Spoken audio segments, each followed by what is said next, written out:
नमस्कार दोस्तों। आज हम कुल्लू और एक सतरंगी के 22वें पाठ पर चर्चा करेंगे। 21वें पाठ तक जब हमने पढ़ा तो उसमें ये हो गया था कि भाई उन्होंने जो अपहरण किया था बन्नू और उसके गिरोह ने, उन सबको विजय सिंह दरोगा ने पकड़ लिया और श्वेता छूटकर घर चली गई। यहाँ मैं आपको एक और चीज़ याद दिलाना चाहूँगा कि वो उस दिन जब मैं पाठ का वाचन कर रहा था तो मेरे मुंह से ये निकल गया कि राधा पेड़ से बंधी हुई है। गलती से कहा कि राधा की रस्सी खोली और वो आज़ाद हो गई। नहीं, वो गलती से था। असली में श्वेता ही पेड़ से बंधी हुई थी और उसकी रस्सी खोलने पर वो अपने पिताजी से चिपक गई जाकर। तो खैर, आप संशोधन कर ले। आज हम 22वें पाठ पर कर रहे हैं और मैं इसका आज सीधा वाचन कर रहा हूं जो आप सुनते जाएं। बन्नू और उसके साथियों के कैद में चले जाने के बाद पूरे इलाके में अमन चैन का माहौल बन गया था। स्कूल की परीक्षाएं खत्म हो चुकी थी। परिणाम आशा से भी बेहतर रहा। करुणपुर से जाने वाले सभी छात्र उत्तीर्ण हो गए थे, यानी कर्णपुर के सभी बच्चे पास हो गए। हरियाली तीज पर लड़कियों ने झूले डाले। सुहागन औरतें झूला झूलना शुभ मानती थीं। कुछ देर के लिए ही सही, पर वे झूलने आई जरूर। उन्हें मढ़ी पर भी जाना था, यानी झूले के साथ साथ वहाँ एक बगल में मढ़ी बनी हुई थी, उनको वहाँ भी जोत बत्ती जलाने के लिए जाना होता था। कर्णपुर में तीज के त्योहार पर मढ़ी के पास मेला लगता था। आसपास के गांवों से स्त्री पुरुष ज्योति जलाने एवं प्रसाद चढ़ाने यहाँ आते थे। राधा तो मौसी के साथ जाकर सुबह ही दिया जला आई थी। फिर दोपहर तक वह सखियों के साथ झूला झूलती रही।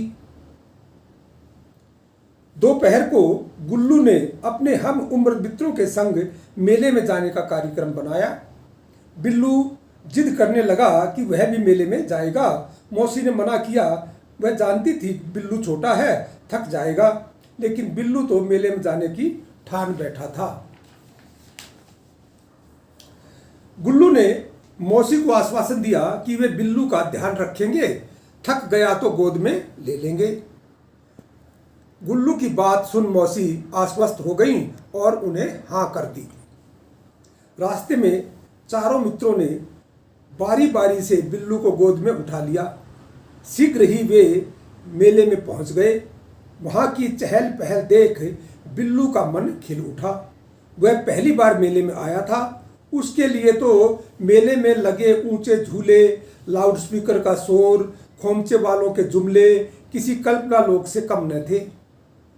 गुल्लू की उंगली पकड़े वह मेले में घूमता रहा। जैसे ही कोई नई चीज दिखती, उंगली छोड़ उत्सुकतावश आगे बढ़कर उसे देखने लगता। गुल्लू का डर था कहीं हाथ छूटने से बिल्लू मेले में भटक न जाए। मेले में भिखारी भी घूम रहे थे।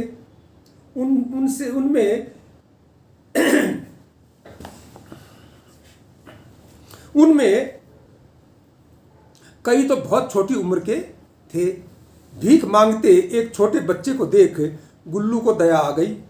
उसने उसे पैसे दिए और नाम पूछा। सहमा बच्चा डर कर भाग गया। मेले से थोड़ी दूरी पर बंजारों का काफिला रुका हुआ था।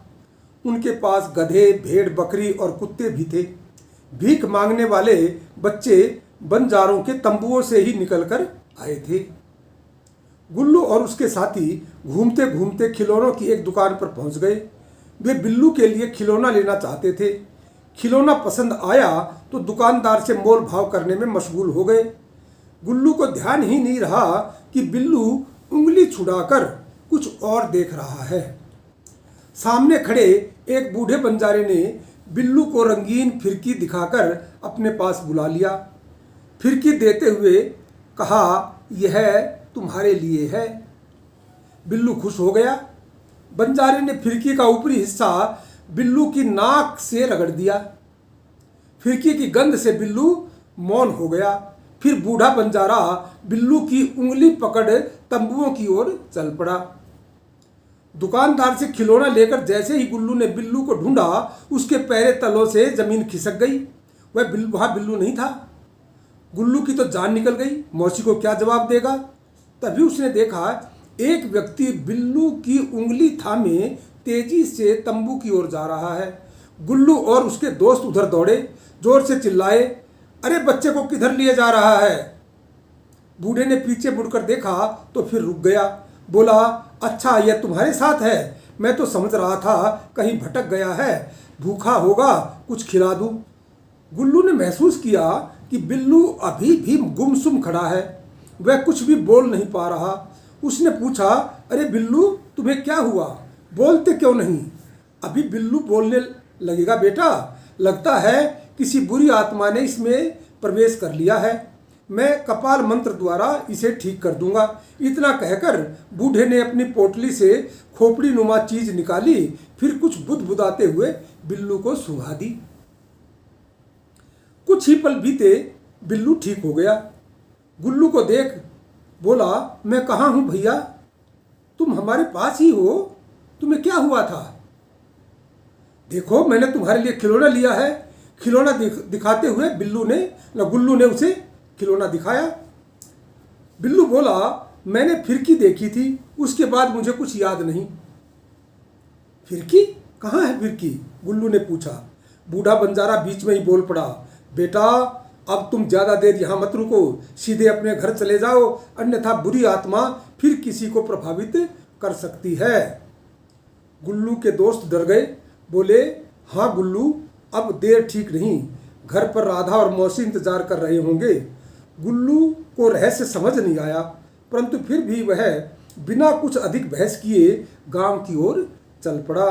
घर आकर उसने पूरी घटना मौसी को बताई। बुरी आत्मा के नाम से मौसी की तो रूह ही कांप उठी। बिल्लू को चूमते हुए बोली, भगवान का लाख लाख शुक्र है मेरा बेटा सही सलामत घर पहुंच गया। लेकिन गुल्लू अभी भी बूढ़े बंजारे और फिरकी के रहस्य के विषय में ही सोच रहा था। तो दोस्तों, ये मैंने आज जिस पाठ का वाचन किया है वह पाठ नंबर था 22। आपने इसमें दो चीज़ें देखी कि एक तो बन्नू चोर का आतंक खत्म हो गया, उसके बाद गांव में सब खुशहाली से रहने लगे। दूसरा ये कि जब मेले में गए तो वहाँ बूढ़े बंजारे ने बिल्लू को कुछ सुंघाया, जिससे उसका एकदम जो ग्रंथि थी मस्तिष्क की वो शून्य हो गई, शून्य हो गई, और शून्य होने के कारण वो कुछ भी नहीं समझ पा रहा था कि क्या हुआ।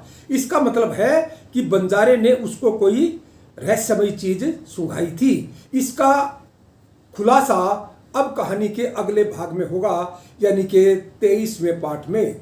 तब तक के लिए आप भी उत्सुक रहिए और मैं भी आपको अगला पाठ सुनाने के लिए उत्सुक रहूँगा।